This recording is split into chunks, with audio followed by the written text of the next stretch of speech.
반갑습니다. 제가 여기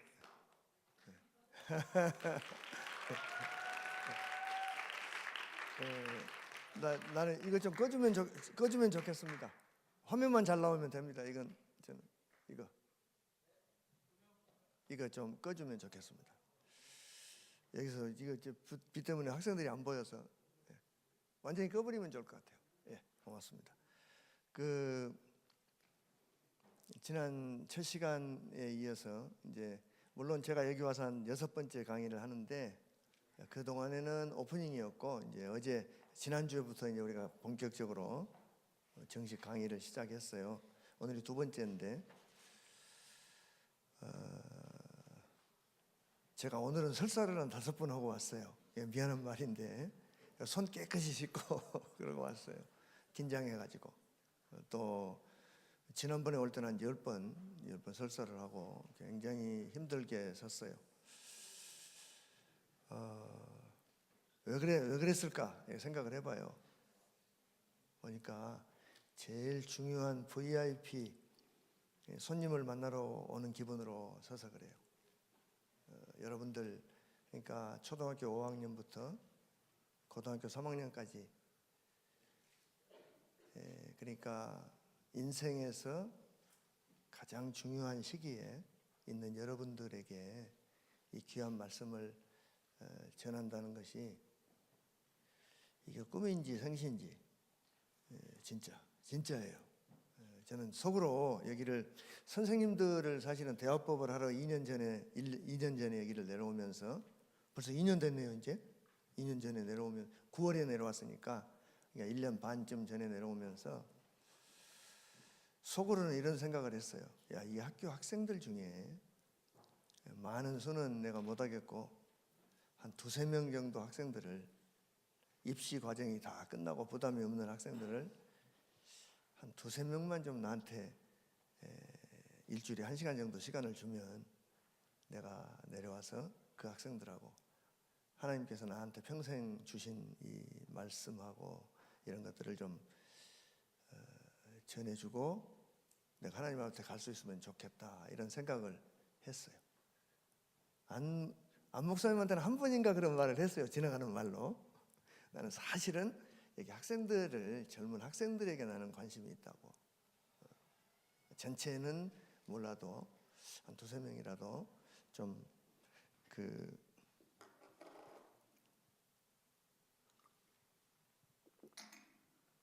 그런데 세상에 이 학교 학생 전체의 정규 수업에다가 이걸 집어 넣으신 거예요. 지구 역사상 이건 사실이에요. 지구 역사상 초등학교 5학년부터 고등학교 3학년까지 학생들에게 조직신학을 강의하는 건 우리가 처음이에요. 지구 역사상 그래요. 어떻게 아는가? 나는 조직신학만 공부를 했으니까 평생. 이게 그렇게 어렵고 중요한 학문이에요.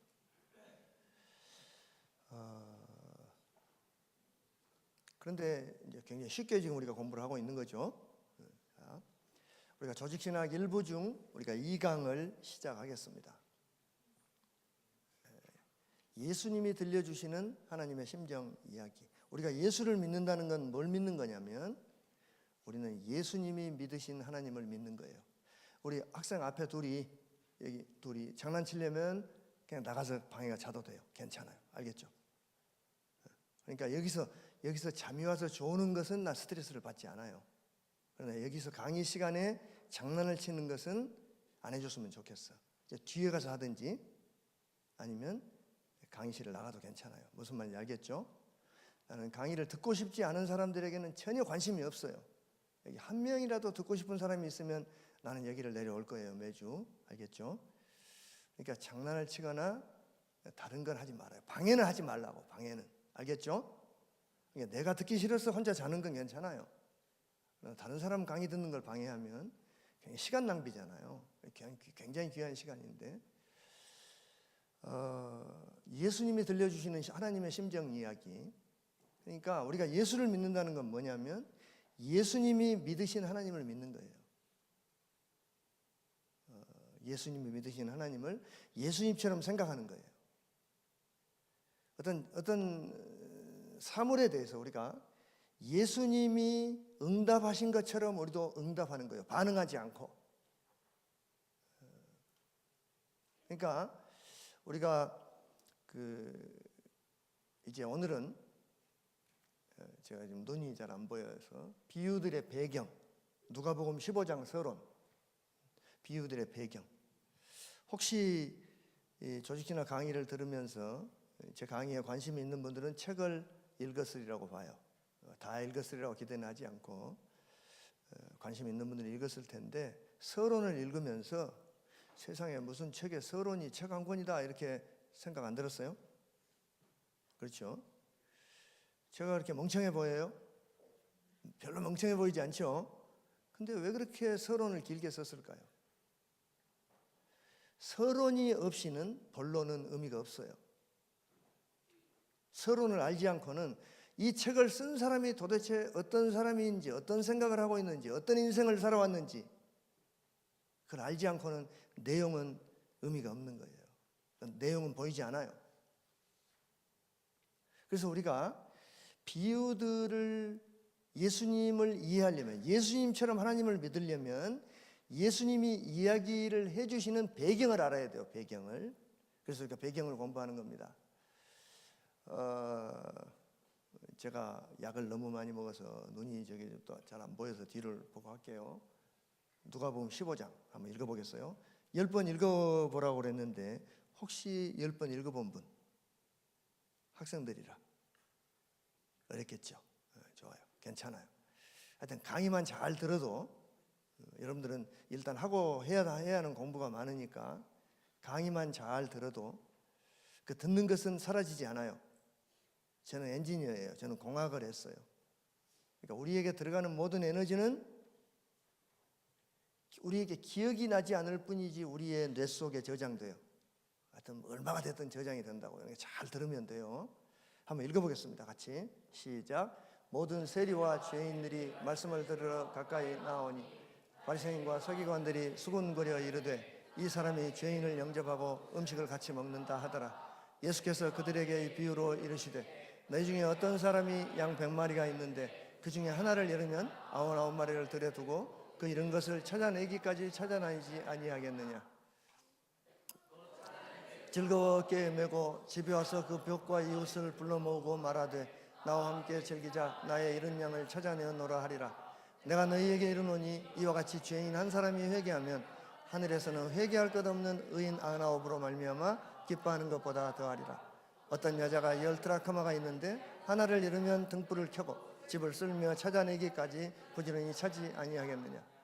또 찾아낸 즉 벽과 이웃을 불러 모으고 말하되 나와 함께 즐기자. 잃은 드라크마를 찾아내었노라 하리라.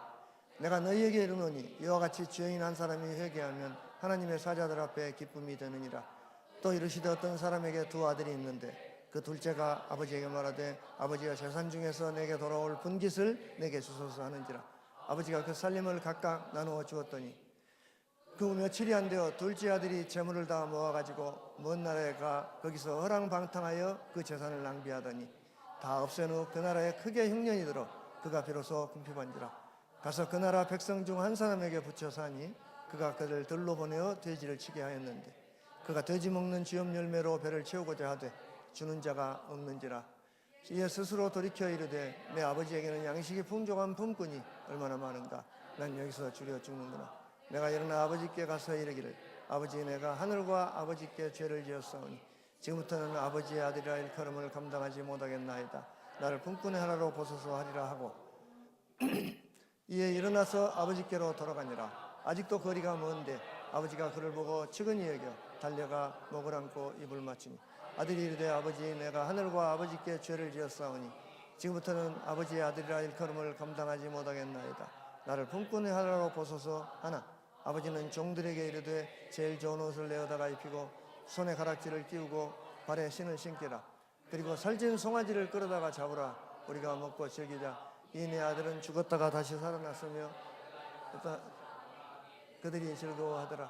맏아들은 밭에 있다가 돌아와 집에 가까이 왔을 때 홍학과 춤추는 소리를 듣고 한 종을 불러 이 무슨 일인가 물은데 대답하되 당신의 동생이 돌아왔음에 당신의 아버지가 건강한 살찐 송아지를 잡으셨나이다 하니 그가 노하여 들어가고자 하지 아니하고 아버지가 나와서 권하는데 아버지께 대답하여 이르되 내가 여러 해 아버지를 섬겨 명을 어김이었거늘 내게는 염소 새끼라도 주어 나와 내 벗으로 즐기게 하신 일이 없더니 아버지의 살림을 창기들과 함께 삼켜버린 이 아들이 돌아오매 이를 위하여 살찐 송아지를 잡으셨나이다. 아버지가 이르되 얘는 나와 항상 함께 있으니 내 것이다 내 것이로되 이는 동생은 죽었다가 살아났으며 내가 잃었다가 얻었기로 우리가 즐거워하고 기뻐하는 것이 마땅하다 하니라. 하나님의 심정을 깨달은 사람의 특징이 여기 누가복음 15장에 나와 있어요. 제가 볼 때는 누가복음 15장이 성경에서 가장 중요한 예수님이 가르쳐 주시는 하나님을 가장 잘 나타내는 말씀이에요.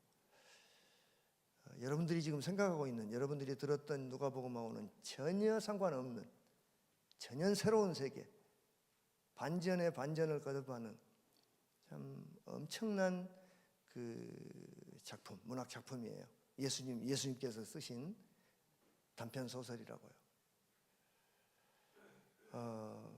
이 속에 기독교 신앙의 모든 진리가 함축되어 있어요.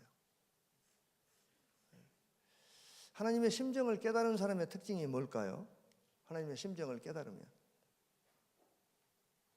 우리가 하나님의 심정을 깨달으면 첫째는 하나님의 사랑이 어떤 것인지를 깨닫고 감사해요.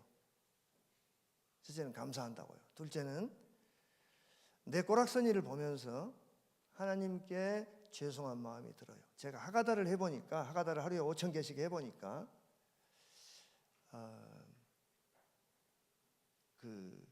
처음에는 하나님의 말씀이 들려요.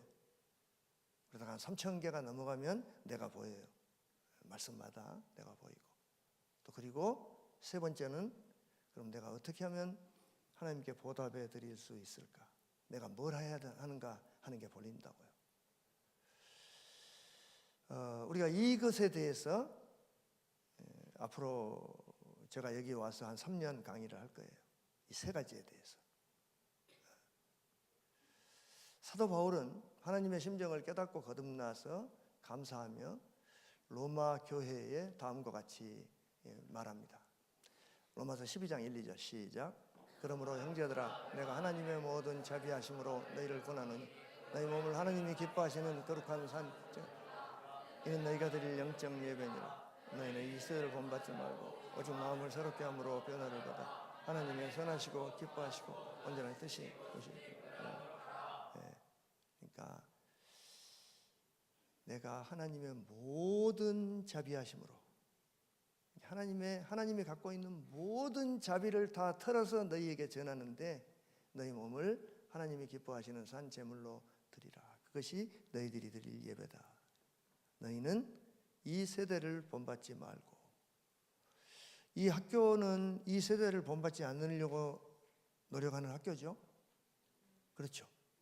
이 세대를 본받지 말고.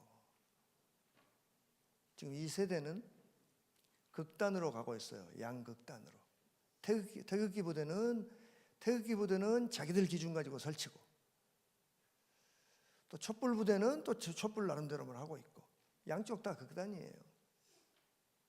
그러니까 현 세대에는 온건주의가 뿌리를 내리지 못하는 세대예요. 굉장히 위험하죠. 이런 시대 형편 가운데서 하나님께서 향기교회 우리 HCS 학생들에게 이 온건주의의 온건한 하나님의 말씀을, 이 조직신학을 제대로 이렇게 체계를 세워주는 강의를 하게 된 것은 나는 하나님께서 두신 큰 뜻이 있다고 저는 믿어요.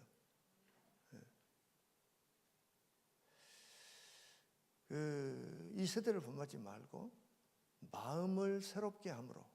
마음을 새롭게 해요. 마음을 새롭게 하려면 어떻게 해야 돼요? 마음을 새롭게 하려면 공부해야 돼요. 그게 이제 7부에서 공부하는 마음 조율이라는 거죠. 마음을 새롭게 함으로 변화를 받아서 하나님의 선하시고 기뻐하시고 온전하신 뜻이 무엇인지 분별하도록 하라. 하나님의 사랑을 아는 사람들은 하나님의 선하시고 기뻐하시고 온전하신 뜻이 뭔지를 그냥 탁 보면 알아요. 고민 안 해도 탁 보면 안다고. 그게 산 제사다 그 말이에요. 자, 하나님의 심정을 깨닫는 사람들의 특징이 뭐냐면 거듭난 사람이에요. 하나님의 심정을 깨닫는 사람이 하나님의 기뻐하시는 뜻을 찾고 순종하며 자신의 몸을 하나님이 기뻐하시는 산 제물로 드릴 수 있어요. 하나님의 사랑이 사람을 변화시킵니다. 누가복음 15장은 제멋대로 살던 사람을 거듭난 이성을 가진 사람으로 변화시키는 전능하신 하나님의 사랑이 어떤 사랑인지 주님께서 실감나게 충격적으로, 오늘은 누가복음 15장을 다 분석할 수 없지만 우리가 한 학기 동안 누가복음 15장을 깊이 살펴볼 거예요. 실감나게 하나님의 사랑을 가르쳐주는 귀한 말씀입니다. 교회가 무엇인가? 지난 시간에도 말 던졌지만 목사는 누구이며 목사는 뭐하는 사람들인가? 다른 종교를 믿는 사람들하고 예수를 믿는 우리는 뭐가 다른가? 또 전도는 무엇이며 어떻게 하는가? 이런 것들이 자연스럽게 해결되는 공부가 누가복음 공부예요. 15장. 우리가 꼭 죽어야만 천당에 갑니까? 지금 당장 여기에서 하나님 나라 시민으로 살 수는 없습니까? 저는 그런 고민을 많이 했어요.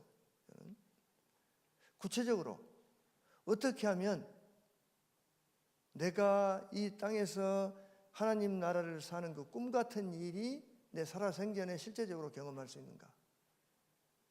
이런 신앙 생활 시스템에 관한 모든 질문을 나눠보고 우리가 이렇게 하부로트 하는 시간을 가지기를 원하는데, 사실 우리가 여기서 토론을 할 수는 없죠. 시간도 제약이 있고 또 수도 많고. 요한복음 17장 3절 한번 읽어볼까요? 시작. 영생은 곧 유일하신 참 하나님과 그가 보내신 자 예수 그리스도를 아는 것입니다. 그러니까 제가 어떤 죽어가는 사람들한테, 내가 본 많은 교인들, 목사들이 그랬어요. 죽어가는 사람들한테 예수님 영접하세요. 영접하십니까? 아멘. 당신은 천국 갔습니다. 이게 뭐 나는 그 이해가 안 되더라고, 그것이. 도대체 이게 뭔가? 근데 영생이라는 것은 죽어야 얻는 게 아니에요.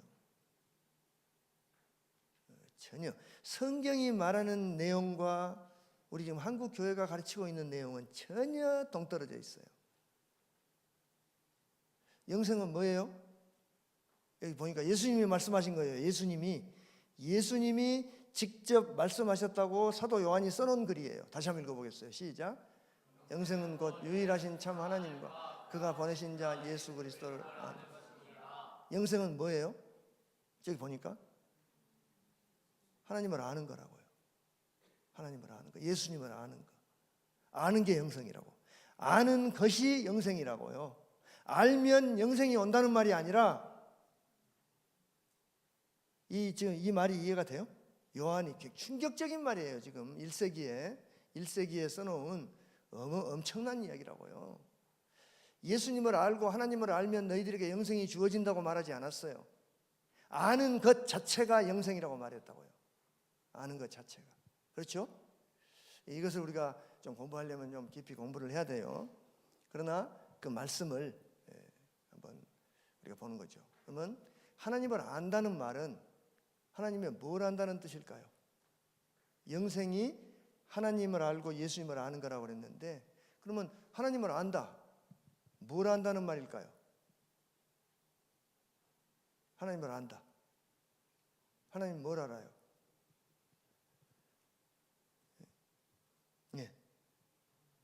마음을 알아요. 그렇죠?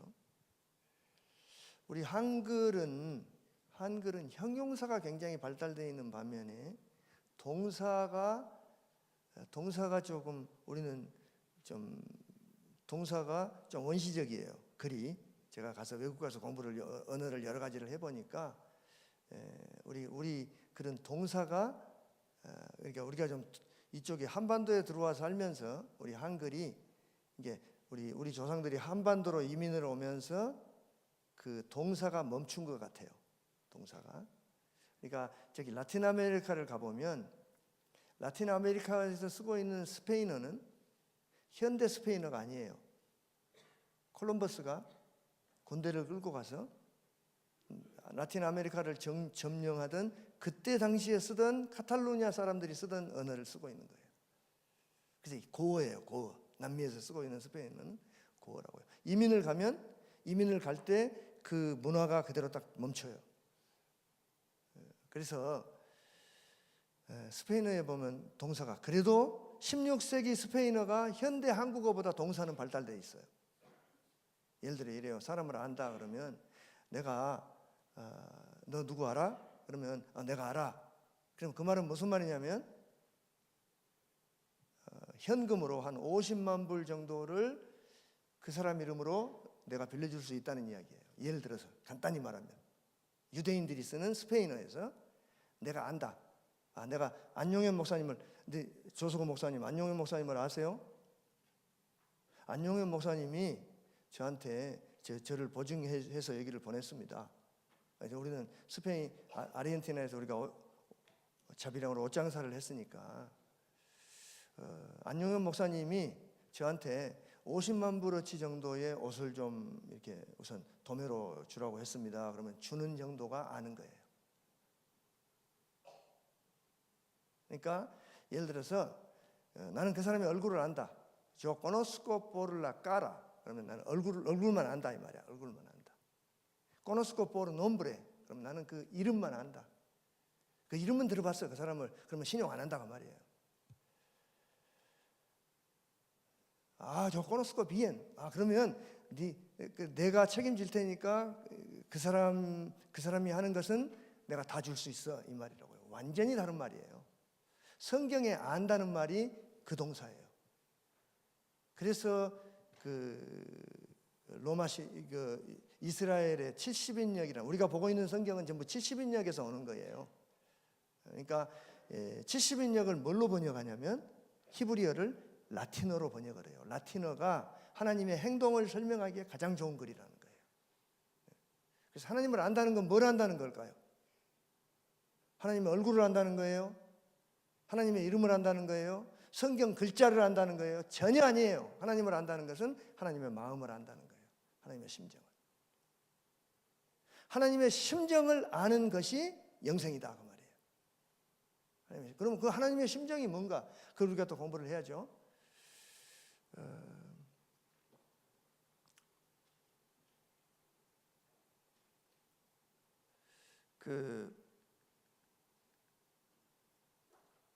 우리가 이 공부를 통해서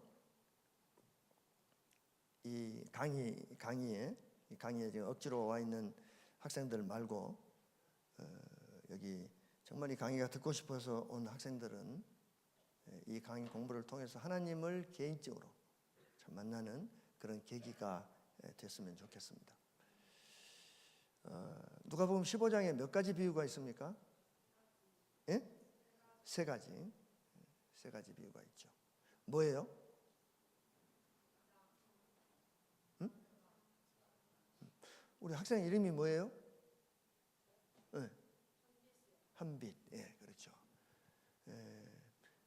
양 비유가 있고 드라크마 비유가 있고 또 뭐가 있어요? 탕자 비유가 있죠. 그 정도 가면서 그러니까 우리가 이 강의를 듣고 조석우 목사의 강의가 기억났다. 그거는 나는 강의를 실패한 거예요.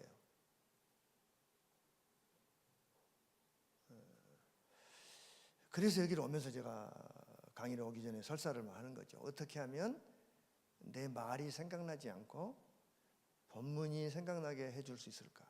그게 고민인 거예요. 어려워요. 그게. 그래서 강의하면서 내 광내지 않고 본문에 여러분을 집중하게 해줄 수 있을까? 그게 고민이라고요. 그러니까 우리가 정독을 해봐야 돼요. 글을 보면, 성경을 보면 정독을 해봐야 되는데, 비유의 제목을 달아보면 몇 가지 비유가 있는지 알 수 있는데, 누가복음 15장에는 3가지 비유하고 하나가 더 있어요. 그렇죠? 하나가 더 있는 게 뭐예요? 누가복음 15장 안 읽어봤으니까 모르죠. 그러고 보니까 내가 이거 쓸데없는 짓을 하고 있는가 보다 여기서. 누가복음 15장을 안 읽어왔는데 이거 강의를 한다는 것은 전혀 의미가 없는 일인데.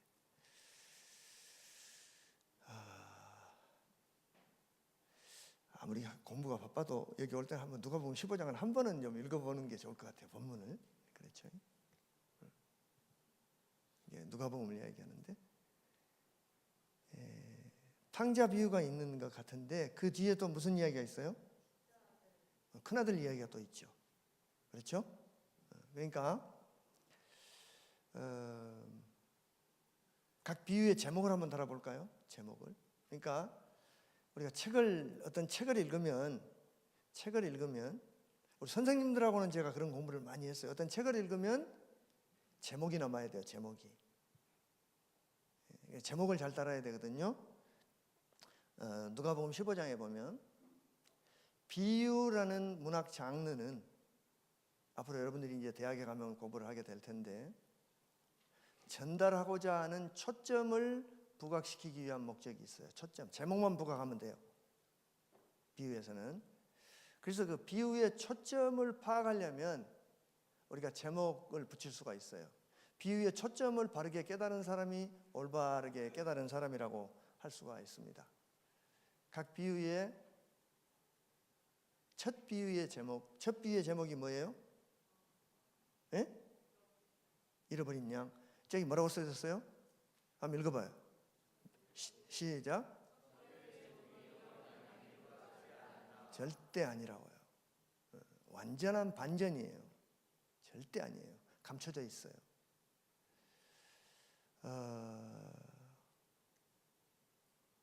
나는 평생 이 강의를 들어보면서 누가복음 15장을 제대로 해석한 목사님들을 아직 한 번도 못 만나봤어요. 다 잃어버린 양의 비유라 그래요. 왜 아닌가? 비유의 초점이 양이 아니기 때문이에요. 그럼 비유의 초점이 뭐예요?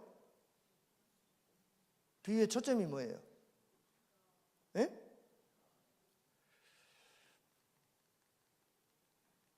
우리가 본문을 모르고는 이거 뭐 강의하면 뭐 하겠어요?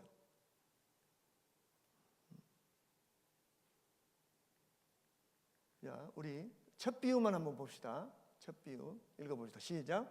모든 세리와 죄인들이 말씀을 들으러 가까이 나오니 바리새인과 서기관들이 수군거려 이르되 이 사람이 죄인을 영접하고 음식을 같이 먹는다 하더라. 예수께서 그들에게 비유로 이르시되 너희 중에 어떤 사람이 양 100마리가 있는데 그 중에 하나를 잃으면 99마리를 들여두고 그 잃은 것을 찾아내기까지 찾아다니지 아니하겠느냐.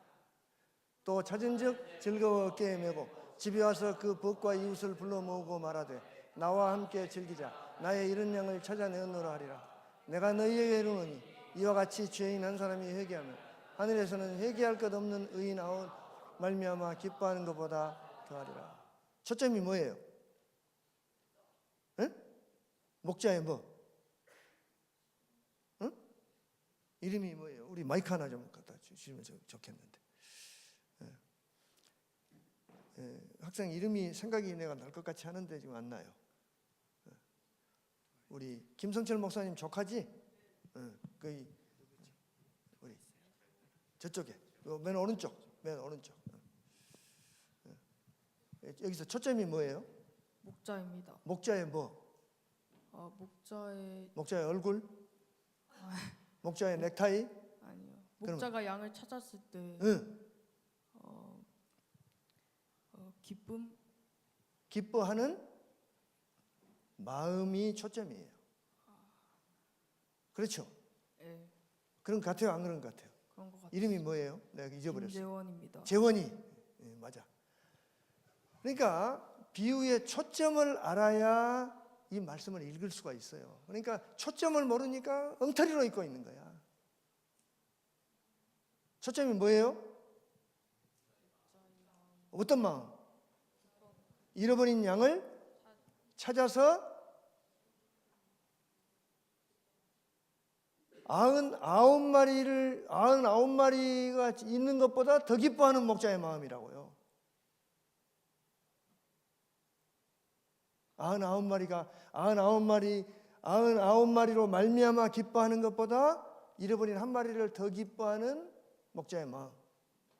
이게 말이 돼요, 안 돼요? 미친 거죠, 이 목자가. 그렇잖아요. 정신 나간 거예요. 우리 상식으로 이해할 수 없는 마음이에요.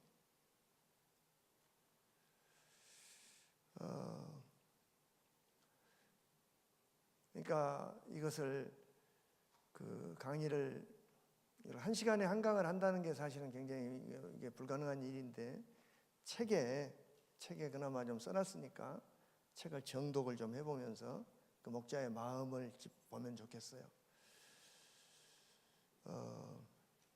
우리가 12시까지 하면 되죠? 예. 자, 안 쉬고.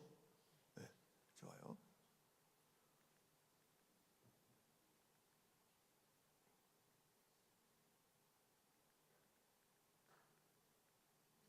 여기 갔나요? 예, 비유의 초점이 각 비유에. 예. 둘째 비유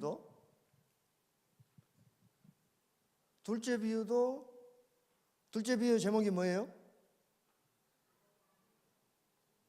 그냥 생각을 해봐요. 둘째 비유가 뭐예요? 잃어버린 드라크마의 비유예요? 잃어버린 드라크마 비유가 전혀 아니에요. 아무 상관없어요, 그거하고. 잃어버린 드라크마를 찾을 때까지 찾는 한 집념의 여인에 관한 비유예요.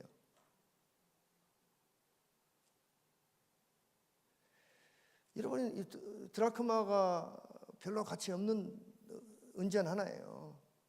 그걸 잃어버렸는데 그렇게 애타게 찾아가지고 동네 사람들을 찾아서 파티를 해주고 드라크마 값 더 들어가 버리잖아요.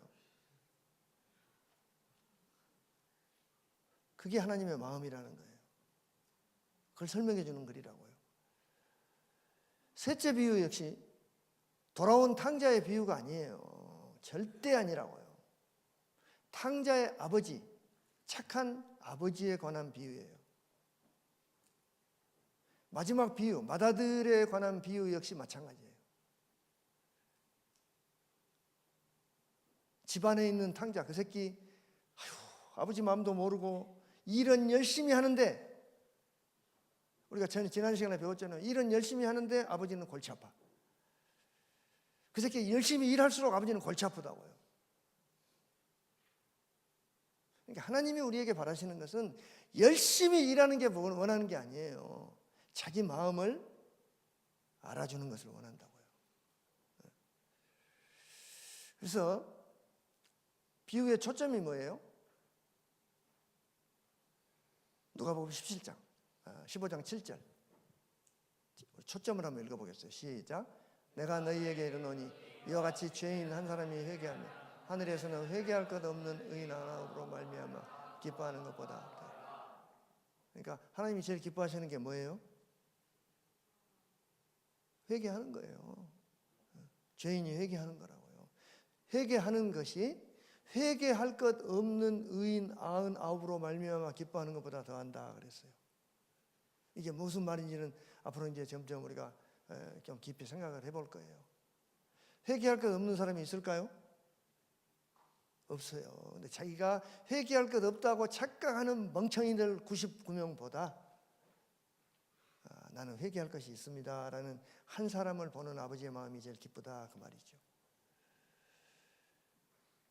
예수님께서 말씀하신 거예요. 두 번째 비유 시작. 내가 너희에게 이르노니 한 사람이 회개하면 하나님의 사자들 앞에 기쁨이 됩니다. 드라크마 비유의 초점이에요. 집념의 여인에 대해서 말씀하시고 예수님께서 또 이와 같이 말씀을 이어가십니다. 셋째 비유 마찬가지입니다. 마다들한테 말해요. 마다들이 일은 열심히 했는데 우리 지난 시간에 로마서 10장 1절에서 3절 봤죠? 하나님의 의를 모르고 자기 의를 세우려고 열심히 하나님한테 불순종했다고. 그러니까 31절 시작.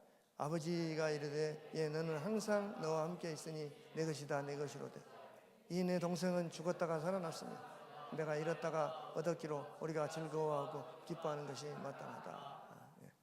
그러니까 그 초점이 마지막 세 번째하고 하나 더 하는 그 비유에는 초점이 같기 때문에 그냥 네 개의 비유라고 하지 않고 세 개하고 하나가 더 있다 이렇게 말을 했어요.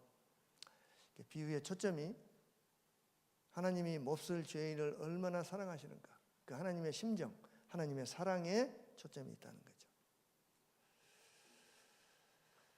이런 것을 찾아서 구원하시려는 심정이죠. 그것이 누가복음 15장의 비유의 초점들이에요.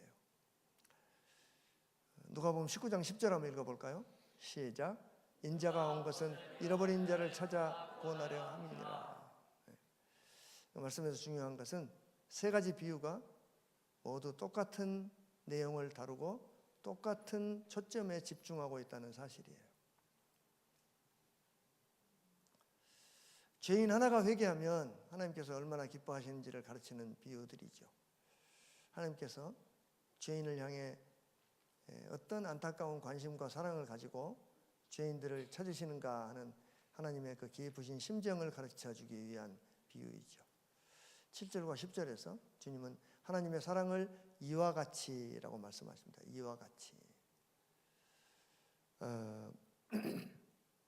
하나님의 이와 같은 사랑이 어떤 사랑인지를 깨닫게 하시기 위해 주님은 똑같은 이야기를 세 번 하고 한 번 더 되풀이하십니다. 똑같은 이야기를.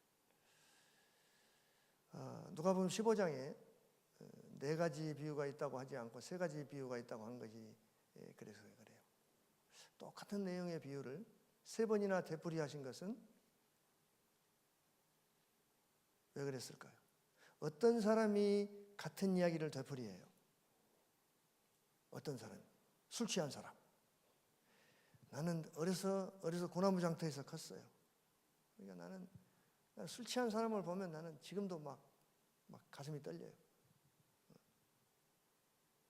한 이야기 또 하고 한 이야기 또 하고 들어주다가 요즘에는 이제 술 취한 놈들은 그냥 얼어 죽게 내버려 둬요. 나는 안 해. 왜냐하면 예수님이 술 취했어요? 물론 한 잔씩 하기는 하셨지만 술이 취해서 돌아다니지는 않았어요. 또 어떤 사람이 같은 이야기를 반복해요? 예? 예? 크게 말해봐요. 우리 마이크 좀 저기 좀 줘봐. 안 들려서. 예. 예. 어떤 사람이 똑같은 이야기 반복해요? 부끄러워하지 말고 해봐요. 얘기를. 치매 걸린 사람. 오늘이 며칠이야? 이렇게 계속 물어보죠. 제일 많이 물어보는 게 날짜예요. 오늘이 며칠이야? 물어봐. 예수님이 치매 걸렸어요? 치매 걸리지 않고 술 취하지도 않고 젊고 똑똑하신 분이에요. 근데 더군다나 예수님이 하나님의 독생자신데 우리에게 똑같은 이야기를 똑같은 장소에서 세 번 되풀이하고 한 번 더 한 것은 여기밖에 없어요.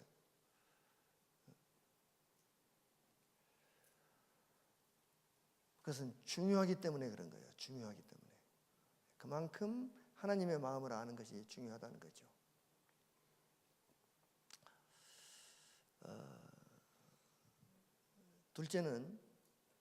첫째는 중요하기 때문에 그러고 두 번째는 너무나 많은 사람들이 심지어는 그리스도인이라고 지칭하는 사람들도 이 진리를 잘 모르고 신앙생활하는 경우가 많기 때문에 그래요. 당시에 지금 이 이야기를 누구에게 해준 거냐면 대상이 누구예요? 예수님이 이 이야기를 해주는 대상이 누구예요? 바리새인과 서기관들이에요. 바리새인은 어떤 사람들이에요? 철저한 성경을 믿고 실천하는 사람들이에요. 서기관들은 어떤 사람들이냐? 요즘으로 말하자면 신학자 같은 사람들이에요. 그 사람들이 하나님을 몰라서 예수님이 그 사람들에게 같은 이야기를 해줄까요? 그 사람들이 자기들이 종교 리더라고 하지만 이 진리를 모르는 거예요. 하나님의 마음을 몰라. 모르니까 그 사람들에게 지금 같은 이야기를 3번 하고 한 번 더 하는 거예요. 세리하고 창녀들에게 하는 이야기가 아니에요, 이게. 서기관들, 바리새인들, 제사장들, 똑똑한 사람들에게 하는 거라고요. 자기들은 스스로를 회개할 것이 없는 99마리라고 생각하는 사람들에게 이야기를 하는 거예요. 너희들은 하나님의 마음을 전혀 몰라. 예수님 당시 바리새인과 서기관들은 완전히 그릇된 신앙을 가지고 있었어요. 이게 전혀 어긋나 버렸어요, 하나님하고.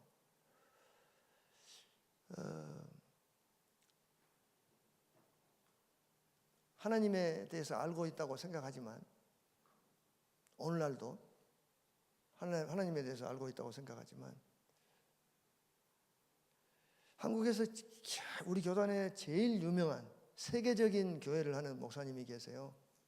수십만 명 모이죠. 그 목사님도 설교가 뭐냐면 돌아온 탕자, 돌탕 이렇게 해요. 근데 이건 돌아온 탕자 이야기가 아니라고요.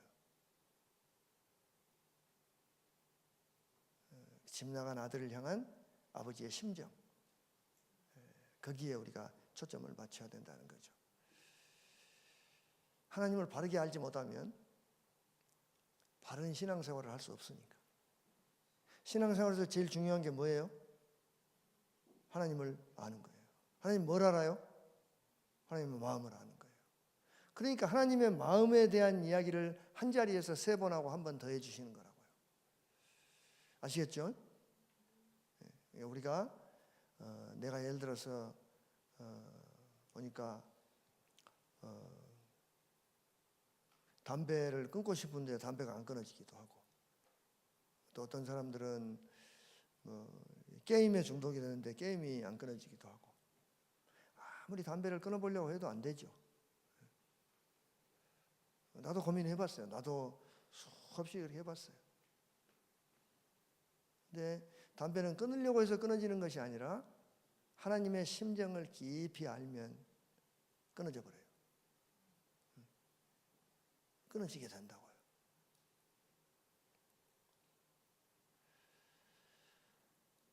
사랑하는 주님께서 똑같은 이야기를 3번씩이나 되풀이하신 이유는 하나님의 심정을 전달해 주기 위한 거다. 우리가 기억해야 돼요. 더욱 놀라운 것은 하나님의 깊은 심정을 알면 우리 삶에 진짜 놀라운 일이 일어난다는 사실이에요. 진짜 놀라운 일이 일어나요. 앞서 말한 요한복음 17장 3절의 말씀 우리가 다시 한번 읽어보겠습니다. 시작. 영생은 곧 유일하신 참 하나님입니다. 그가 보내신 자 예수 그리스도를 아는 것입니다. 우리가 진짜 하나님을 좀 잘 알고 이 땅에서 영생을 사는, 예수님이 다른 쪽에서 요한복음에서 그랬죠. 나를 믿는 자는 죽어도 살겠고 살아서 나를 믿는 자는 영원히 죽지 아니하리라. 그래. 그 영생이죠. 하나님과 예수님을 아는 것이 복된 영생이다 그랬습니다. 그래서 이 공부를 통해서 하나님의 심정을 알게 되어서 이 말씀이 얼마나 복된 진리인지 깨달아 놀라운 변화가 일어나기를 바랍니다. 누가복음 15장에 4가지 비유가 있다고 하지 않고 3가지 비유와 또 하나의 비유가 있다고 하는 이유가 뭘까요? 이유가 있습니다. 첫째 비유는 뭐예요? 착한 목자의 비유. 좀 더 길게 말하면 착한 목자와 잃어버린 양. 좀 더 길게 말하면 잃어버린 어린 양을 찾도록 찾는 목자, 착한 목자. 착한 목자에 관한 비유예요. 잊어버리지 않겠죠 이제? 또 반복하고 있어요. 계속 반복. 그리고 둘째 비유 8절에서 10절도 드라크마 비유가 아니에요. 잃어버린 드라크마 비유가 절대 아니라고요. 집념의 여인의 비유, 혹은 잃어버린 드라크마를 찾는 집념의 여인에 관한 비유예요. 하나님의 마음이 이 집념의 여인하고 똑같다 하는 말씀을 예수님이 해주는 거예요. 이게 예수님이 믿으신 하나님, 예수님은 저런 하나님을 믿었어요. 그래서 우리가 예수를 믿으면 구원받는다는 말이 무슨 말이냐면, 예수를 알면 뭐가 와요? 그게 영생이니까 구원받는 거죠. 이 말이 어렵죠. 머리로는 알겠는데 셋째 비유 11절에서 24절은 흔히들 말하는 것처럼 돌아온 탕자의 비유가 절대 아닙니다. 착한 아버지의 비유예요. 탕자를 지극히 사랑하시는 착한 아버지의 비유예요. 얼마나 사랑하시는가? 이게 안내를 제가 이렇게 쭉 해드리면, 따라오면서 보면 아마 굉장히 놀라실 거예요. 그리고 25절에서 32절에 또 하나의 비유가 있는데, 그 넷째 비유는 착한 아버지와 맏아들 비유예요. 마지막 맏아들은 앞에 세 비유하고 조금 달라요. 그래서 3+1이라 이렇게 말을 했어요. 예수님께서 계속 물어보는 거예요. 똑같은 비유를 한 번만 하면 되지. 성경에 글을 쓰는데 요새같이 우리 종이 가지고 이렇게 타이프로 그냥 쳐버리면 되는 글이 아니에요. 양을 잡아가지고 양 가죽을 쫙 펴서 못을 박아가지고 이렇게 그늘에다가 오래 말려서, 그걸 또 다 이렇게 그 껍질을 다 갈고 털을 뽑고 그걸 또 기름 바르고 이렇게 해가지고 종이를 만들어요. 양피를 만든다고요. 양을 한 마리 잡으면 A4 용지 2장 정도 되는 종이가 한 장 나와요. A3 정도 되는 종이 한 장이 나온다고요. 그 종이를 만들어내기가 굉장히 어려워요. 근데 그 종이를 함부로 쓰겠어요? 대충 쓰겠어요? 두 개 다 같은 말이죠. 아껴 쓰겠어요? 얼마나 아껴 쓰겠어요? 글을 쓰다가 한 글자가 넘어간다 그러면 한 장 또 들어가잖아요. 그럼 어떻게 하겠어요? 여러분이 글을 쓴다면, 그 비싼 양피지에다 글을 쓴다면 한자가 넘어가. 그럼 어떻게 하겠어요? 그 앞에 있는 종이에서 한자 빼버릴 자가 뭔지를 다 빼내겠죠. 그래가지고 끝까지 꽉 채운 게 성경이에요. 성경 원본은 그렇게 써져 있어요. 만약에 쭉 쓰다가 한 10줄 남았어. 10줄. 그럼 어떨까요? 다음 책으로 넘어갈까요? 아니에요. 또 거기에 다 채워요. 그렇게 만들어진 글이라고요. 그런데 똑같은 이야기를 3번 하고 한 번 더 썼다? 이건 심각한 거죠. 이건 보통 집중력이 아닌 거예요. 몰입하는 거라고요. 예수님은 탁월한 몰입력을 갖고 계세요. 한 가지를 하시면 그걸 끝장을 봐버린다고요. 그래서 한 번 더 한 거죠. 그러니까 성경에서 똑같은 이야기를 3번 하고 한 번 더 한 건 여기밖에 없어요. 물론 마태복음에 선상수훈이 뭐 8개 해서 여러 이야기가 있지만, 그것은 한 자리에서 한 게 아니고 여러 군데서 한 것을 마태가 모아놨다고 말을 하죠. 하나님의 독생자께서 똑같은 이야기를 3번씩 되풀이하시고 한 번 더 하셨다는 것을 우리가 기억해야 됩니다. 깨달아야 됩니다. 왜 그런가? 하나님을 아는 이 일에 모든 결과가 달려있기 때문에 그래요. 하나님을 어떻게 아느냐에 따라서 신앙 색깔이 결정된다고요.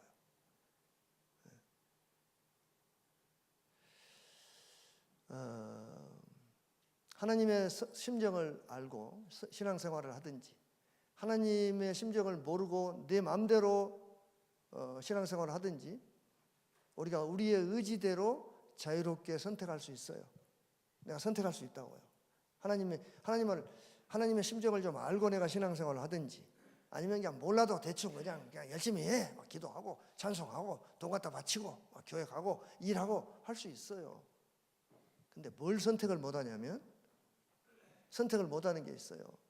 하나님은 그 자유를 우리에게 주셨어요. 선택의 자유를 주셨다고요. 근데 선택한 것에 대한 결과는 내가 선택할 수 없어요. 어떤 것을 선택할 때, 하나님을 알고 신앙생활을 하는 것을 선택할 때 결과가 있어요. 하나님을 모르고 그냥 열심히 신앙생활을 하는 것에 결과가 있어요. 그건 선택을 못한다고요. 내 마음대로 하나님을 믿었는데 하나님을 알고 신앙생활한 결과를 맺을 수는 없어요. 하나님을 알고 신앙생활을 했는데 그 사람이 잘못될 수는 없다고요.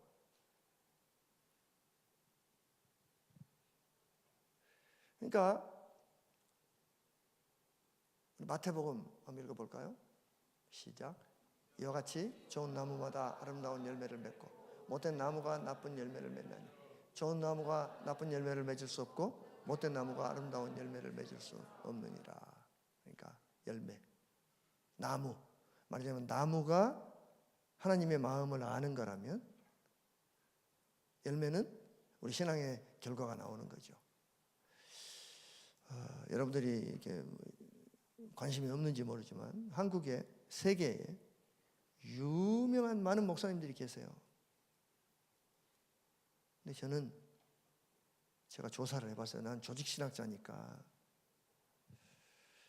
매스컴을 타고 유명해가지고 끝장이 좋은 목사가 한 사람도 없어요. 단 한 사람도 없어요.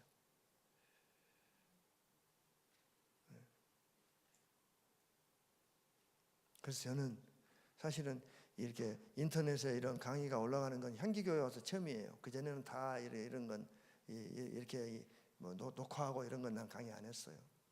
안 유명해지려고. 이제는 유명해져봤자 별볼 일 없으니까 이제 오픈을 하는 거예요. 선택한 거죠. 제가 선택한 거예요. 그러니까 아까 우리 신영구 목사님하고 신영구 목사님이 지금 또 강의를 하러 오셔서 둘이 뽀듬고 그랬어요. 우리 너무 멋지다. 내가 그랬어요. 이렇게 멋지게 늙어가는 게 얼마나 좋냐 우리가. 내가 신영구 목사를 만나가지고 내가 너무 행복해. 그러니까 저도 조석구 목사님을 만나서 행복해요. 그러더라고요. 우리가 서로 볼 때 우리가 좋은 열매를 맺고 있구나 이렇게 봐요. 왜 그러냐면 우리는 하나님의 심정을 아는 것을 택했어요. 선택했다고요. 난 하나님의 마음을 알겠습니다. 일보다도 저는 하나님을 선택합니다. 그렇게 했어요. 우리 좋은 열매를 맺읍시다. 그럼 아멘 하죠. 좋은 열매를 어떻게 맺어요? 좋은 나무가 돼야죠. 하나님 마음을 압시다. 하나님 마음을 알면 어떻게 돼요? 좋은 열매가 맺혀진다고요. 사도 바울이 나를 본받아라 이렇게 말했어요. 나는 여러분들이 나를 본받으면 좋겠어요. 제가 살아온 삶을 본받으면 좋겠다고요. 어떻게 본받는가? 그 서론에 써졌어요. 책 서론에. 책이 한 권이야. 그걸 줄이느라고. 그러니까 우리가 좋은 열매를 맺으면 좋겠어요. 우리는 여러분들은 다 좋은 열매를 맺을 거예요. 왜냐하면 벌써 지금 이 젊은 나이에 좀 조직신학을 접해서 지금 하고 있잖아요. 조직신학도 다 망해버린 조직신학이 아니고 진짜 하나님의 심정을 아는 조직신학 얼마나 좋아요.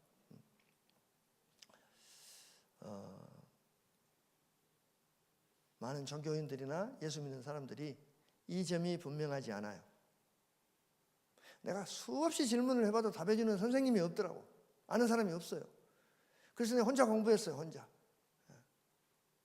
해놓고 보니까 우리 이강주 목사님도 나름대로 또 혼자 공부해가지고 이렇게 있고, 신영구 목사님도 있고, 현재 제가 지금 만난 사람은 3사람이에요. 이렇게 3사람.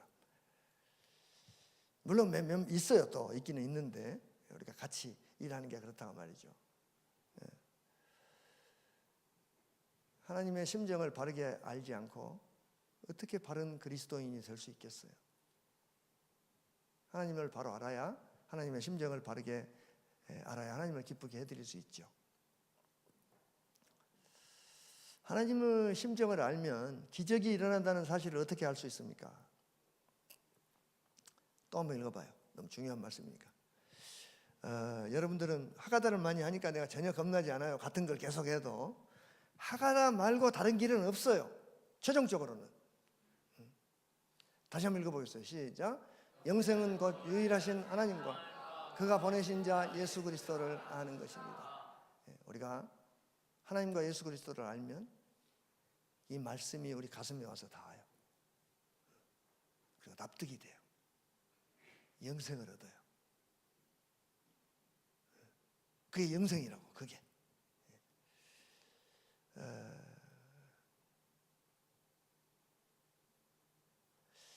하나님과 예수님을 아는 것이 바로 영생이다 그 말이에요. 영생을 얻는 기적. 이마에 대면 뒤로 넘어가는 게 기적이에요? 그런 거 많이 하더라고요 요새. 이마에 머리 대면 넘어가는 게 기적이에요? 구나무 장터에는 매 5일장마다 차력사가 와요. 차력사가 와가지고 애들은 가라 그러고 나와서 쭉 세워놓고 하면 다 넘어가. 트럭 10톤 트럭을 철줄로 해놓고 이빨로 끌어버려요. 그런 걸 많이 봤어요. 기적이에요? 힘센 거죠. 힘이 센 거죠. 그렇죠. 기적이 뭐예요? 진짜 기적이 뭐예요? 코로 숨쉬는 내가 영생을 맛본다는 거예요. 아멘을 하나도 안 하는 게 못 알아듣는 것 같아. 진짜 기적은 코로 숨쉬는 인간이 영생을 얻는다는 게 기적이라고요. 죽지 않는다는 게 기적이라고요. 여러분에게 하나님을 알므로 영생을 얻는 기적이 일어나기를 바라요. 은사에 어떤 학생들이 와서 제가 강의를 하니까 질문을 많이 해요. 이렇게 막 은사를 많이 하면 저도 그렇게 하고 싶고 공부는 때려치고 그거 하고 싶은데 어떻습니까? 이런 질문도 하고. 그럼 어떻게 설명을 어떻게 해줘서 하고 싶은 거 해야죠. 나는 여러분들이 싸구려 은사주의가 되기보다는 영생을 얻는 영생의 존재들이 되기를 바라요.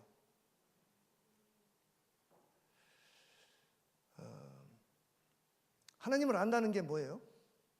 누구를 안다고 말할 때 내가 말했죠? 다 했어요 앞에서. 하나님을 안다는 것은 우리 한국말로는 안다 그러면 이게 어려워요. 옛날에 우리 동네에서는 어떤 처녀가 남자를 알아가지고 얘기를 뱉어 그런 말을 했어요. 엄마들이 그런 말을 했어요. 안다는 말은 정확히 그 말이에요. 그러니까 성경에 나오는 안다는 말은 그 말이라고요. 여자가 남자를 안다 그 말은 여자가 남자하고 동침했다 그 말이에요. 원래 성경에서는 그 같은 그 말이에요. 근데 하나님을 안다는 것은 뭐냐면 그분의 심정을 아는 거라고요. 심정.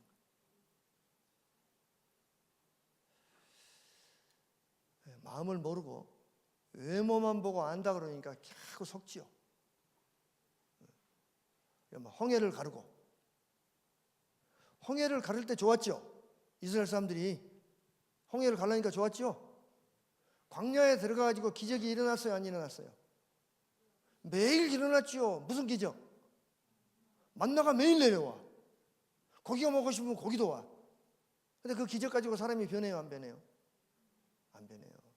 기적은 종점이 아니에요. 은사는 종점이 아니라고 출발점이에요. 그러니까 은사는 예수가 안 믿어지는 사람한테 이런 것도 있어 보여주는 거, 그걸로 끝이에요. 더 이상 나가면 안 돼. 그 다음에는 공부해야 돼. 공부를 해서 하나님의 심정을 알아야 된다고요. 우리 한기교회에서 어떤 성령 집회 그거 필요한 거예요. 왜? 그러면 이게 가서 엄마 말도 안 듣고 뭐 이게 공부도 안 되고 맨 게임하고 담배 피우고 어떻게 할 거예요? 그 방법 말고 다른 방법이 없죠. 행동치유를 하는 거예요. 행동치유. 열심히 해야 돼요. 그러나 그것이 전부인 줄 착각하지 마라 이 말이에요. 그는 시작에 불과하다. 거기에 빠지지 말아라 이거예요. 쓱 보고 지나가요. 알겠죠? 내 말 이해됐어요? 앞으로 우리가 그걸 계속 공부할 거예요. 자, 하나님의 마음을 예수님의 가슴 깊이 깨달을 수 있도록 그 절절히 가르쳐 주신 것이 누가복음 15장 말씀입니다. 우리가 하나님의 마음을 어떻게 알 수 있습니까? 요한복음 1장 18절 시작. 본래 하나님을 본 사람이 없으되 아버지 품속에 있는 독생하신 하나님이 나타내셨느니라. 인간이 하나님의 마음을 알 길이 없습니다. 어떤 사람들이 하나님 만났다고 그러는데 나는 안 믿어요. 거짓말이지 진짜인지 어떻게 알아? 내가 내 옆 사람의 마음을 모르죠. 같이 지내봐도 모르죠. 상상할 뿐이죠. 하나님은 상상의 대상이 아니에요. 그 마음에 어떤 고민이 있는지, 어떤 서글픔이 있는지, 어떤 기쁨이 있는지 짐작할 뿐, 모르면 그 사람을 정말 모르는 거죠. 겉모양만 가지고는 몰라요. 아는 것 같아도. 부부 사이에도 짝사랑하는 사람처럼 모를 수 있어요. 우리 인간이 하나님 마음을 알 수 없죠. 우리가 하나님의 마음을 속 시원하게 알 수 있는 길이 무엇입니까? 속 시원하게. 나는 속이 시원하지 않았어요. 그래서 질문하고 또 질문했어요.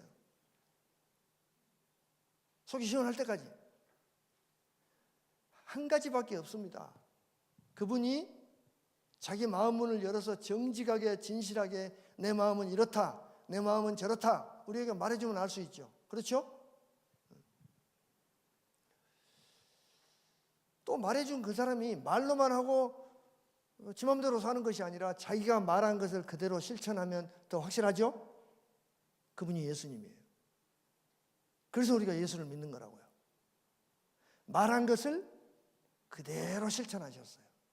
삶으로 보여주셨다고요. 그래서 우리가 하나님을 모른다는 거죠. 요한복음 1장 18절에도 그랬습니다. 한번 읽어봅시다. 시작. 본래 하나님을 본 사람이 없으되 인간은 아무도 하나님을 몰랐다 그 말씀이에요. 이게 지금 뭔가 제 마음대로 안 돼요. 그러니까 아버지 품속에 있는 독생하신 하나님이 나타내셨느니라 그랬죠.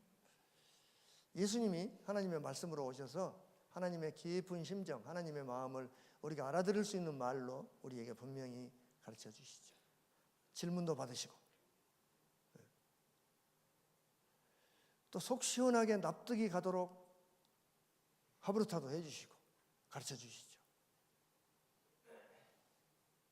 나는 보니까 예수님은 질문하면 더 설명을 잘해주던데 나는 질문하면 팩팩 쏘더라고. 질문받은 선생들이 대답도 안 해주고 목사님들이 더 그랬어요. 두드러 패기도 하고. 그래서 나는 목사가 됐어요. 질문하면 설명해 주려고. 그러니까 질문 있는 분들은 언제든지 뭐 이렇게 강의할 때 손 들고 질문해도 괜찮아요. 예수님께서 오셔서 무당처럼 이상한 말 해요 안 해요? 예수님이 해요 안 해요? 있어요 없어요? 성경에 있어요 없어요? 없죠? 예수님이 이마에 대고 넘겨요 안 넘겨요? 없죠? 예수님은 납득이 가게 이해되게 말씀해 줘요. 그래서 우리가 예수를 믿는 거예요. 부흥 강사를 믿는 게 아니고 왜 예수를 믿는가? 이해가 되니까. 납득이 가게 설명을 해 주시니까 나는 예수를 믿어요. 그게 영성이라고요. 어려워요 제 말이? 그런 것 같아요?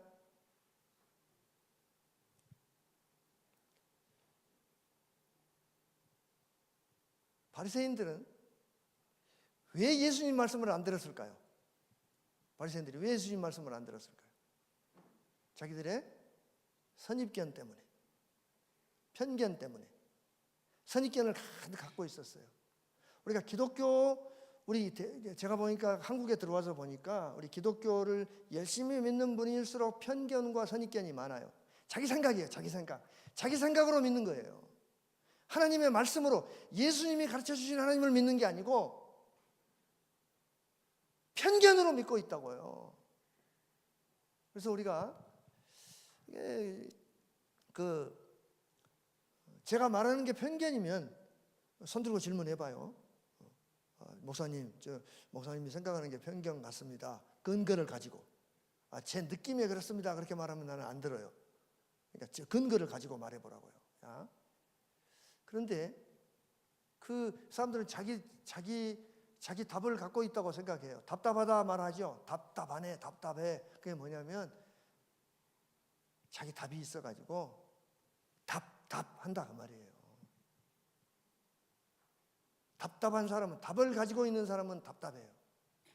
그러니까 내 답을 가지고 있으면 안 돼요. 그러니까 우리는 구체적으로 우리가 뭘 해야 될까요? 하나님의 심정을 바로 알려면 어떻게 해야 될까요? 구체적으로 말을 해줘야 되잖아요. 하나님의 심정을 안다고 그랬으니까 강의를 했으면 그래도 마지막에 구체적으로 해줘야죠. 예수님께서 말씀으로 오셔서 우리가 알아들을 수 있는 말씀으로 전달해 줄 뿐만 아니라 삶으로 하나님이 누군지를 보여주셨죠. 시작. 나를 본 자는 아버지를 보았거늘. 예수님은 하나님의 심정을 우리에게 계시하신 분입니다. 백문이 불여일견이라는 말이 있죠. 백문이 불여일견. 이게 뭔 말이에요? 예수님을 100번 다른 사람들이 하는 거 100번, 부흥 강사가 하는 거 100번 보는 것보다 예수님을 한번 보면 된다 그 말이에요. 그래서 우리가 보통 사람들이 개를 2마리를 키워요. 편견하고 선입견하고 이 2마리 개를 죽여버려야 돼. 죽여버리고 그러니까 커맨시 예수님께 와서 일단 와서 사실을 봐야 돼요. 사실이 뭐냐면 생각과 느낌, 그러니까 편견이 아니라 사실을 봐야 돼요. 우리는 개를 1마리만 키워야 돼요. 편견하고 선입견을 죽여버리고 뭘 키워야 되냐면 우리는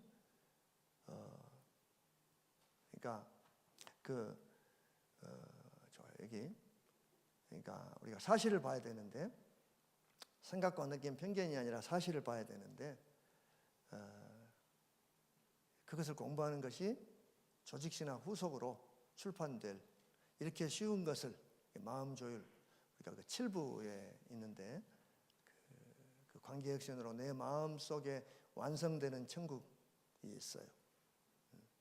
여러분에게는 그것을 강의할 시간이 없을 것 같은데 우리의 공부에 또 뭐가 더해져야 될까요? 공부에 나중에 상세하게 충분히 납득이 가도록 공부하겠지만 미리 말씀드리는데 예수님을 가지고도 사람들이 모르죠. 예수님을 가지고도 몰라요. 그럼 뭘 해야 되냐면 예수님이 발을 씻겨주시고 십자가에서 말씀하셨지만 그게 뭔지를 몰라요. 2000년 동안 뭔지를 잘 몰랐어요. 그러니까 결국은 성령님을 알아야 돼요. 성령님이 누구신지. 지금 미세먼지 극히 나쁨, 초미세먼지 숨 쉬면 죽음, 그게 지금 한국의 성령론이에요. 완전히 흐려요. 10m가 안 보여요. 제가 볼 때는. 성령, 전혀 성령이 아닌 걸 성령이라고 배우고 있어요. 자, 우리가 성령님을 공부하면 더 분명해져요. 근데 성령님은 예수님을 공부해야 성령님이 뭔지를 알 수 있어요. 그래서 하나님을 알고 예수님을 알고 그리고 성령님을 따로 공부할 거예요. 물론 또 이 학교를 그 사이에 졸업해버리는 분들은 책이 계속 출판이 될 거니까 학교에서 책을 구입해서 보면 강의 안 듣고 책으로 봐도 충분히 될 수 있도록 다 써놓을 거예요. 그러니까 사서 읽어보면 좋을 것 같아요. 그래서 성령님이 누구신지를 깨달으면 삼위 하나님에 대한 교리가 이건 뭐 당연한 것이구나 이렇게 명쾌하게 납득이 가게 될 거예요. 그래서 우리가 삼위 하나님을 공부해서 예수님의 심정도 예수님의 계시도 분명히 알아야죠. 예수님을 아는 것이 우리의 목표니까, 예수님을 알면 그의 영생이라고 그랬으니까 우리가 예수님을 바로 알아야죠. 성령님에 관해서 공부하면 너무나 분명해지는데, 오늘 비유를 공부하면서 기억해야 될 가장 중요한 게 뭐예요? 똑같은 내용을 다루고 있다는 거예요. 오늘 비유는 긴 이야기인데 똑같은 내용. 죄인 하나가 회개하면 하나님께서 얼마나 기뻐하시는지 그걸 가르쳐주는 비유예요. 즉 하나님께서 죄인을 향해 어떤 안타까운 관심과 사랑을 가지고 이들을 찾으시는가 하는 하나님의 깊은 심정을 가르쳐주신 비유입니다.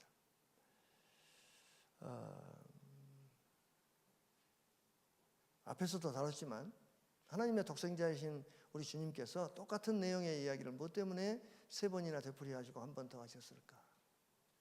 첫째 이유는 말할 것 없이 너무나 중요한 이야기니까. 둘째는 너무 많은 사람들이 모르니까. 알면 안 하죠. 그만했겠죠. 모르니까 계속 하는 거예요. 또 하고 또 하고. 예수님 당시 바리새인과 서기관들은 성서 학자들이었지만 몰랐어요.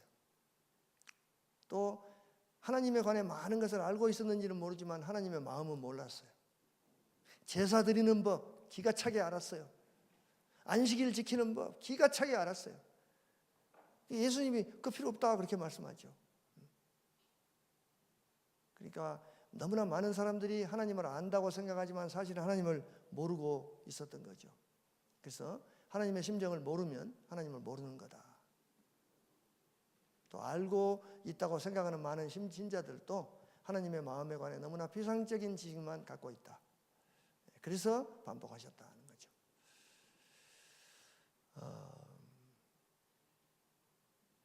그래서 사랑하는 주님께서 같은 이야기를 3번씩이나 되풀이하시고 한 번 더 말씀하신 이유는 하나님의 깊으신 심정을 전달해 주기 위한 것이다. 우리가 요한복음 17장 3절 다시 한번 읽어보겠어요. 너무나 중요한 말씀이에요. 시작. 영생은 곧 유일하신 참 하나님과 그가 보내신 자 예수 그리스도를 아는 것입니다. 5분 전인데 혹시 질문 있으면 받고 아니면 끝내겠어요. 보니까 80분을 강의하다 보니까 조금 그 한계를 넘어간 것 같아요. 그래서 다음에는 우리 10시 반에 시작해서 10분 쉬고 하는 게 나을 것 같아요. 학생들이 미안해요. 너무 강의가 길어서 내가 좀 빨리 끝낼게요. 질문 있어요? 그러면 제가 기도하고 마치겠습니다. 하나님 아버지,